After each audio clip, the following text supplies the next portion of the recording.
दोस्तों नमस्कार। ये कहानी है कि जब हम किसी काम को बड़ी शिद्दत से करते हैं और हमें पता ही नहीं होता कब ये काम पूरा होने वाला है और हम ऐसे स्टेज पे उसको छोड़ देते हैं जिसके आगे सफलता मिलने वाली होती है। तो इसलिए कहते हैं कि कभी भी मेहनत को अधूरा मत छोड़ो, करते रहो। तो आइए लेके चलते हैं आपको इस मोटिवेशन स्टोरी पे। ये कहानी है दो मेंढकों की जो एक जंगल में एक छोटे से तालाब में साथ साथ रहा करते थे। बचपन के बड़े गहरे दोस्त थे, साथ में रहते, साथ में खाते पीते घूमते। उसमें से एक मेंढक मोटा था और एक पतला था। उन दोनों को जंगल में घूमना बहुत पसंद था। एक दिन वो जंगल में घूमते घूमते जंगल से बाहर एक गांव में पहुंच गए।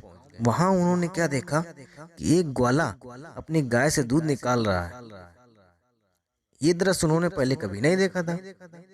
दूध निकालते हुए कभी किसी ग्वाले को नहीं देखा था। जब उस ग्वाले ने दूध निकालकर बाल्टी रख दी तो उन दोनों ने देखा कि ये सफेद पानी क्या है। बड़े आश्चर्य के साथ देखा उन्होंने, क्योंकि उन्होंने उससे पहले कभी दूध देखा नहीं था। काफी देर सोचने के बाद उन्होंने निश्चय किया कि वो इस सफेद पानी में तैरने के लिए छलांग लगाएंगे। यह सोचकर उन दोनों ने एक साथ दूध के बर्तन में छलांग लगा दी। वहां जाकर वो देखते हैं कि सफेद पानी ये तो हमने कभी नहीं देखा और ना ही महसूस किया। वो दोनों बाल्टी में मस्ती के साथ खेल रहे थे। कभी गोता लगाते, कभी नीचे जाते, कभी ऊपर जाते। खेलते खेलते काफी देर हो गई उन्हें। तब उनमें से एक ने कहा कि भाई चल, अब तो शाम होने वाली है और काफी देर हो गई है, अब हमें घर चलना चाहिए। अब बहुत देर हो गई है, अब घर चलना चाहिए। तो दूसरे वाला मेंढक भी, मोटा मेंढक भी बोलता है कि हाँ छोटू, अब तो घर चलना चाहिए। तो वो दोनों बाल्टी से बाहर निकलने के लिए छलांग लगाने लगते हैं। पर वो बाल्टी थोड़ी बड़ी थी तो क्या छलांग लगाते हैं बट बाहर नहीं निकल पाते हैं। दोनों बाल्टी की दीवारों के पास से छलांग लगाते हैं और वो देखते हैं कि वहां तो बहुत ज्यादा फिसलन है। जब वो कूदने का प्रयास करते हैं वो फिसल जाते हैं, फिर बाल्टी में वापस गिर जाते हैं। बाल्टी की दीवार के किनारे से कूदने की छलांग कोशिश करते हैं, फिर भी नहीं कूद पाते हैं, फिर वापस गिर जाते हैं। ऐसा करते करते उनको काफी समय बीत गया। अब तो दोनों हताश होने लगे। फिर कोशिश करते करते 1 घंटे बीत गया, 2 घंटे बीत गए। तब उनमें से पतले मेंढक ने कहा कि देख भाई, हमको तैरते रहना चाहिए। अगर हम तैरते रहेंगे तो हमको कोई ना कोई इस बाल्टी से बाहर निकाल देगा, और अगर तैरेंगे नहीं तो फिर हम इसमें डूब जाएंगे। काफी देर और तैरते रहे तो मोटा मेंढक पतले मेंढक से कहता है, भाई अब हमसे नहीं हो पाएगा, हमारे तो तैरते तैरते पैर थक गए हैं, अब हम नहीं तैर पाएंगे। तो पतले मेंढक ने उससे कहा कि अगर तू तैरता रहेगा तो कोई ना कोई हमें बचा लेगा, और अगर तूने तैरना बंद कर दिया, पैर नहीं चलाए, तो डूब जाएगा और मर जाएगा। और हमको मरना नहीं है। वो मोटा मेंढक और पैर चलाता है, फिर थक जाता है और कहता है, भाई देख, हम दोनों बचपन के कितने अच्छे दोस्त हैं, साथ में बड़े हुए, साथ में खाया पिया, साथ में इतनी मस्ती की, हंसी ठिठोली की, पर अब मुझे लगता है कि मैं तेरा साथ और ज्यादा नहीं दे पाऊंगा। मुझे लगता है कि मैं अब सब खत्म हो जाएगा और ये मेरी जिंदगी का आखिरी समय आ गया है। शायद हमें लगता है ये दिन मेरी जिंदगी का आखिरी दिन है। और उस मोटे मेंढक की आंखों से आंसू छलकने लगे। तो पैर नहीं चला पा रहा था और उसके मुंह से बस यही निकल रहा था, दोस्त अब हमें लगता है मैं तेरा साथ नहीं दे पाऊंगा। कुछ समय बीतता गया, अब उसके पैर चलना बंद हो गए।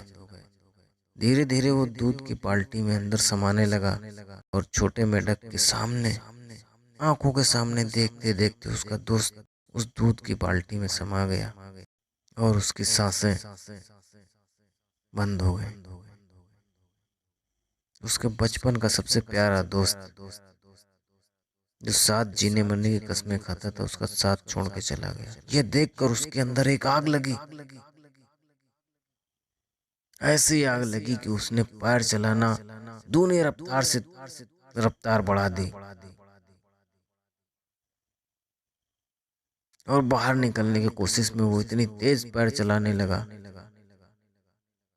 पूरी बाल्टी के अंदर, और अपने आप से बोलने लगा, मुझे हार नहीं माननी, मुझे हार नहीं माननी, मैं हारूंगा नहीं, मैं बाहर जाऊंगा, जरूर जाऊंगा। और उसकी आंखों से आंसू निकल रहे थे और वो तेजी से तैरने लगा और तेजी से तैरने लगा। लेकिन हम सब ये जानते हैं कि अगर दूध को बहुत तेजी से घुमाया जाए और काफी देर तक घुमाया जाए तो उस दूध में से क्या होता है, मक्खन निकलने लगता है। और वो दोनों मेढक बहुत देर से, घंटों से उसमें पैर चला रहे थे, तो उस दूध में से मक्खन बाहर आने लगा। साथ ही जब छोटे मेढक ने कुछ घंटे और पैर चलाए तो उस दूध में से देखा मक्खन बाहर आने लगा है। वो दूध पहले जैसा पतला नहीं रहा, फट गया, दूध दही के रूप में हो गया है और मक्खन से दूध का जो पतलापन था वो गाढ़ेपन में बदल गया। धीरे धीरे छोटा मेढक क्या देखता है कि सारा मक्खन ऊपर जमा हो गया है। मक्खन ऊपर जमा होने के बाद वो क्या देखता है, वो क्या सोचता है, वो उस पे बैठ जाता है मक्खन पे, थोड़ी लंबी सांस भरता है और ऊपर वाले को याद करता है।